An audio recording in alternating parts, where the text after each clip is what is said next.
आज हम सीखेंगे पवन मुक्तासन। पवन यानी वायु। इसकी यात्रा करने से पहले कुछ आवश्यक निर्देश ध्यान से सुने। हमारा जो विशुद्ध चक्र है कंठ, इसमें दो नलिकाएं नीचे की ओर उतरती है, एक भोजन नलिका, एक श्वास नलिका। भोजन नलिका से आहार जो भी आप ग्रहण करते हैं वो सब पेट में जाता है, और जो आप श्वास नली से लेते हैं वो सब धीरे धीरे फेफड़ों तक पहुंचता है। तो आपने कभी कभी ऐसी गलती की होगी कि आप जल्दी से जैसे भोजन निकलते हैं और गलती से अगर वो श्वास नली का ढक्कन खुला रह गया तो एक आध कण उसमें घुसते ही आपको खांसी आ जाती है, तो वो बॉडी रिएक्शन करती है, राइट। तो इसलिए इस क्रिया को करते समय सावधानी बहुत जरूरी है। इसमें नुकसान भी संभावित है, लेकिन फायदा कई गुना अधिक है अगर आप ठीक से करेंगे तो। ठीक है। और ये सबसे बढ़िया समय होता है सुबह सुबह पेट साफ करके इस क्रिया को करना। इस क्रिया का नाम मैं फिर से याद दिलाता हूं, पवन मुक्तासन। वायु के विकारों को ये नष्ट करती है, लेकिन इसे करने में सावधानी की बहुत जरूरत होती है। श्वास कैसे लेना, प्रश्वास कैसे छोड़ना, इसका बहुत बड़ा विज्ञान है इस क्रिया में। ठीक है। तो सबसे पहले हम प्रकृति से लेने वाले बनते। अभी हमारे हाथ ऐसे पड़े हुए थे, अब हम इसको सीधा कर देते हैं, यानी हम प्रकृति के अब भिखारी बन जाते हैं और मन में ये भाव लाएंगे कि हे प्रकृति, मुझे इस क्रिया के बल पर वायु के विकार से मुक्त होना है, आप मेरी मददगार बनिए। और यहां से हमारी यात्रा परवान चढ़ेगी। फिर धीरे धीरे हम पैरों को सीधा कर लेंगे, घुटनों को मोड़ लेंगे और दोनों इस तरह से पेट की तरफ लाएंगे, घुटने। अभी दोनों हाथों को हम बांध भी सकते हैं अगर आपका शरीर सपोर्ट करता है। नहीं करता है तो आप ऐसे भी रख सकते हैं, आप ऐसे भी रख सकते हैं। आपको पेट के ऊपर खिंचाव लाना है, मुख्य बात यह है। और इस क्रिया की जो समयावधि है वो 3 मिनट है, पर मैं ये बिल्कुल नहीं कहूंगा कि आज ही आप 3 मिनट करें। अभ्यास धीरे धीरे ही बढ़ाना चाहिए। तो शरीर को बिल्कुल शांत रसोकर मूर्ति जैसा ठहरा देना है, कमर को बिल्कुल सीधा रखना है, कहीं भी कोई भी पूरे शरीर के किसी भी अंग को हिलने डुलने से रोकना है। ठीक है। तो अब हम यात्रा की ओर आगे बढ़ेंगे। मैं फिर से याद दिला दूं, आप ऐसे भी कर सकते हैं, ऐसे भी कर सकते हैं, ऐसे भी कर सकते हैं, ऐसे भी कर सकते हैं। मूल है इसमें शरीर को ठहराना और पेट की तरफ प्रेशर बनाना। ठीक है। तो अब चलिए यात्रा शुरू करते हैं। तो इस तरह से ये मैंने दोनों हाथ कोहनियों तक पहुंचा दिया है। अब मैं बिल्कुल शांत चित्त होकर प्राण के आवागमन को पहले देखूंगा कि कौन सी नाड़ी से प्राण भीतर उतर रहा है। पहले उसको कुछ सेकंड तक महसूस करूंगा।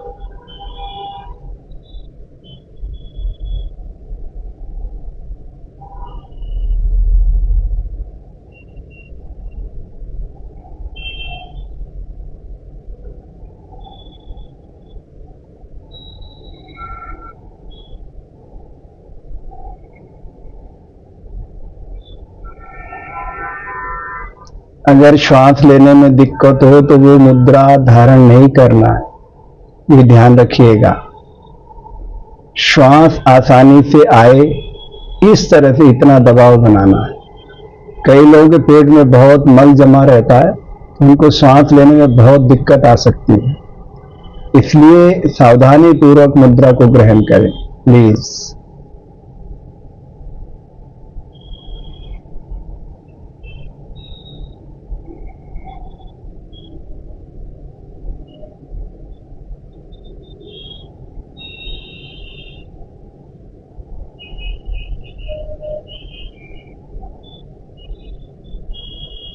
सूर्य नाड़ी चल रही थी, अब धीरे धीरे सुषुम्ना की ओर जा रहा है प्राण। अब मैं इसको गहरा कर सकता हूं क्योंकि सुषुम्ना का प्रवाह हो चुका है। सूर्य नाड़ी जब चल रही थी तो मैं प्रवाह को गहरा करता तो वो हृदय तक जाता, और अगर चंद्र नाड़ी चल रही होती तो वो नाभि तक जाता। अब सुषुम्ना सारे शरीर में फैला रही है, तो सारे शरीर में वायु का ही खेल है। ये जो रक्त घूम रहा है इसी के ऊपर ये सवारी करती है। पवन, वायु, आपके शरीर में बहते हुए रक्त पर सवारी करने वाली ऊर्जा, उसको पकड़ने के लिए आपको बहुत धैर्यपूर्वक यात्रा करना होगी। और सुषुम्ना नाड़ी प्रवाहमान हो चुकी है, अब मैं इसको लंबा गहरा करूंगा।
अब मैं उसको लयबद्ध कर दूंगा, यानी श्वास प्रश्वास को इक्वल अमाउंट पे लेऊंगा और छोड़ूंगा।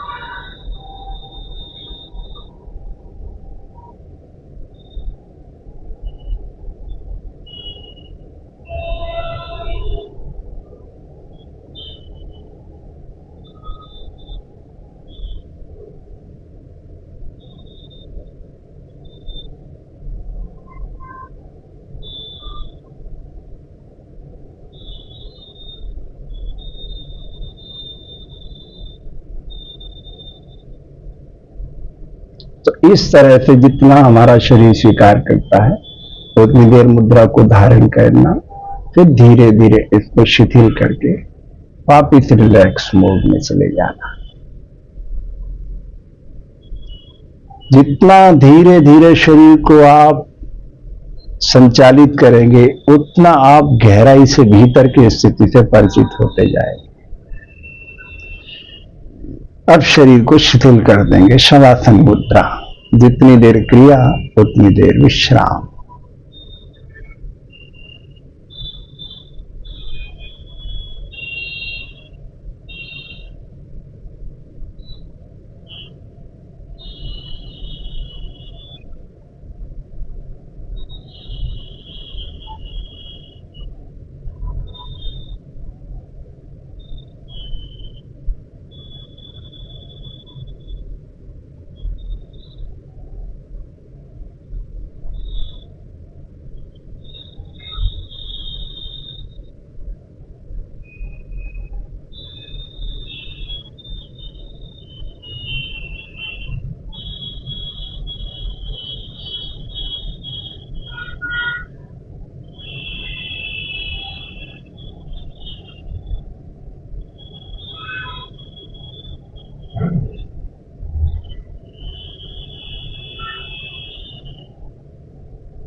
इस स्थिति तक पहुंचने के बाद आपको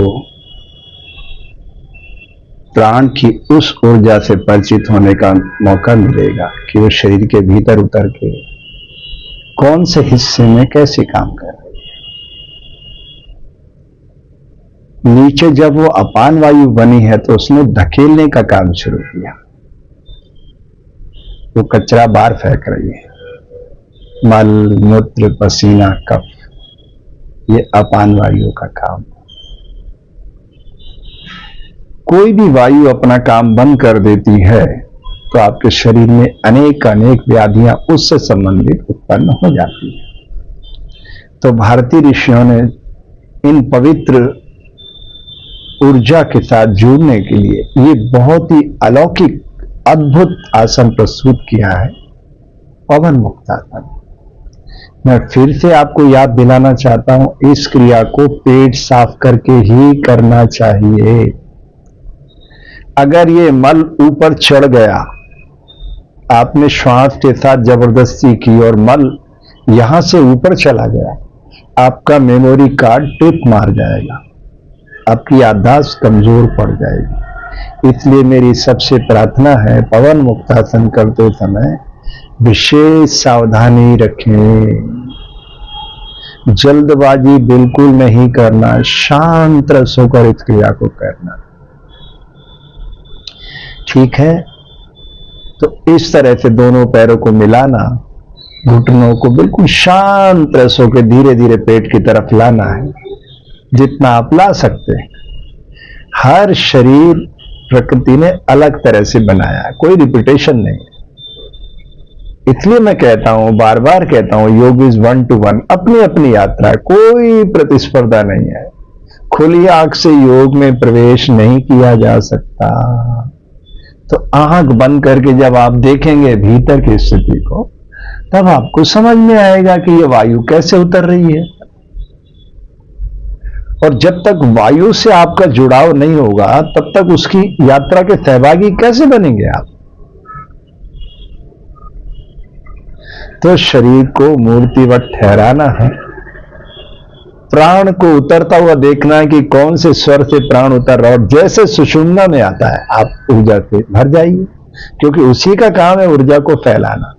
सूर्य नाड़ी चलेगी, वो ऊर्जा को नहीं फैला सकेगी, उसका काम है ऊर्जा बना के हार्ट तक पहुंचा देना।